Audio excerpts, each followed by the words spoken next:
2013, here we are in Misrata, the third most populated city in Libya.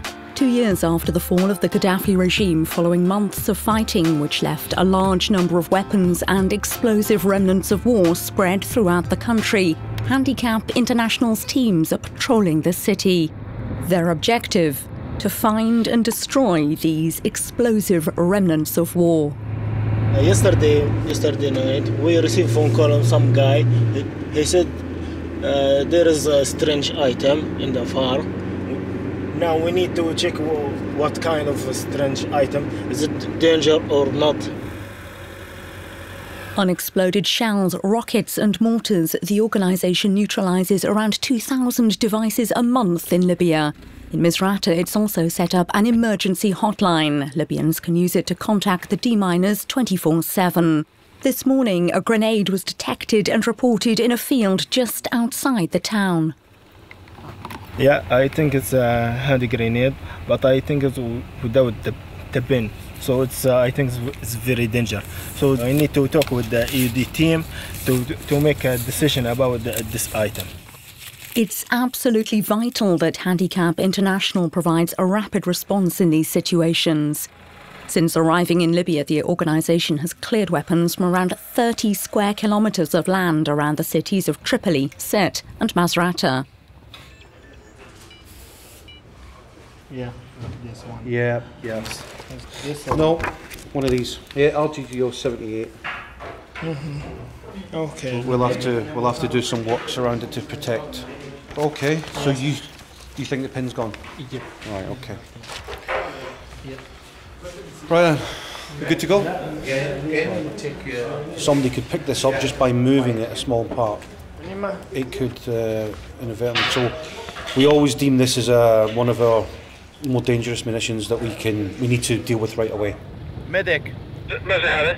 Once the area is secured, the deminers can intervene. If the devices do not represent an immediate threat, they're collected and will be destroyed in batches at a later date. But for all other munitions, action has to be taken on the spot. A quick brushstroke is enough to see the grenade is unpinned, so it could explode any second. This time, the deminer cannot move the grenade. So I'm going to take about 100 grams of Semtex, which is a plastic explosive, and I'll place this about 25 millimetres away from it. We'll be back about 200 metres and we'll do a sympathetic detonation beside the grenade. So hopefully when we come back down, all that should be left is a small hole in the ground. Grenade gone.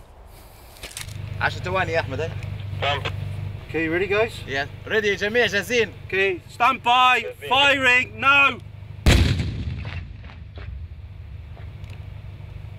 We destroyed over 5,500 items of explosive remnants of war, and that equated to 9.2 tonnes of actual explosive content. We started with a broad plan to make life as safe as possible for ordinary men, women, children, primarily in their homes. Then their land, and their schools, of course, hospitals, and all the rest then took a level down on the priority. One of Handicap International's top priorities is this vast area to the south of Misrata. It was here in 43 bunkers that the Gaddafi regime stockpiled hundreds of thousands of weapons of all kinds for many years. These bunkers were all bombed by NATO during the conflict and were all destroyed. And the weapons were strewn across an area of over 150 hectares, an enormous threat to the population. We have metal collectors that come across the wall and they're collecting precious metal. Unfortunately, there was an accident happened with some fuses that were collecting. One guy died and one was severely injured. So we made a plan to come into the ASA and start cleaning up the munitions that have been lying around. Handicap International's already collected over 112,000 explosive remnants of war from these bunkers and from the streets of Libya. 5,500 have already been destroyed and the remainder are stocked here. The arsenal is impressive, and just thinking about the damage it could have caused is spine-chilling. What we find is most of the injuries that the kids are doing is they'll lose these 3 fingers. And it's quite common, because what they'll do is they'll take one of these and they'll take a hammer or a nail, and what they're trying to do is they think that they can hit the back of the cartridge and it will fire.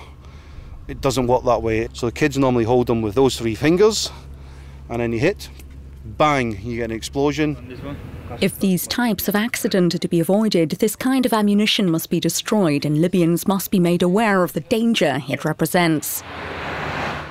But in a country that suffered 8 months of intense fighting, people's perceptions of risk are altered. Today, the main threat is the number of light weapons in circulation. In 2012, in Tripoli, the country's capital, there were 1,600 recorded gunshot victims. That's an average of 4 a day. Weapons are prolific here. Everybody, from my experience, owns 1 or more weapons. We are not here to remove weapons, that's out of our mandate. We're here to try and educate people in the safe storage of weapons. This education takes place first and foremost in schools. Here, almost all the children have already been in contact with firearms and explosive remnants of war. So Handicap International spreading the message. It's dangerous! It's dangerous! One day I found a bomb near to my home. I was walking in a public garden, and right there I found 3 bombs. They were horn shells. We want to protect our children. Every day we have victims, so we need to raise their awareness to don't touch or don't do it this. That's it. I really try to inform my children, my family, my friends, and everyone I meet. But even my close friends and family all have weapons with bullets. Handicap International's also trained over 900 Libyan professionals, teachers, imams, and even nurses like those at this clinic in Misrata. Here again, the main objective is to reduce the number of people with gunshot injuries. نقص يعني عندنا الإصابات، نقص عندنا الحالات يعني بدت حاجة بسيطة، مش زي نهاية الحرب، يعني في إصابات هلبة لكن بالجهد التوعية هذه والمنظمة هذه نشوف أن نقص حالات الإصابة والناس بدت توعى وتبعد على الأسلحة. For Handicap International, the situation is clear. Progress is being made in Libya. Now the work started needs to be finished. The organisation estimates it'll take another 2 years to complete its current projects. 2 years that'll also be used to support the creation of a Libyan organisation to carry on the vital work of weapons clearance and risk education.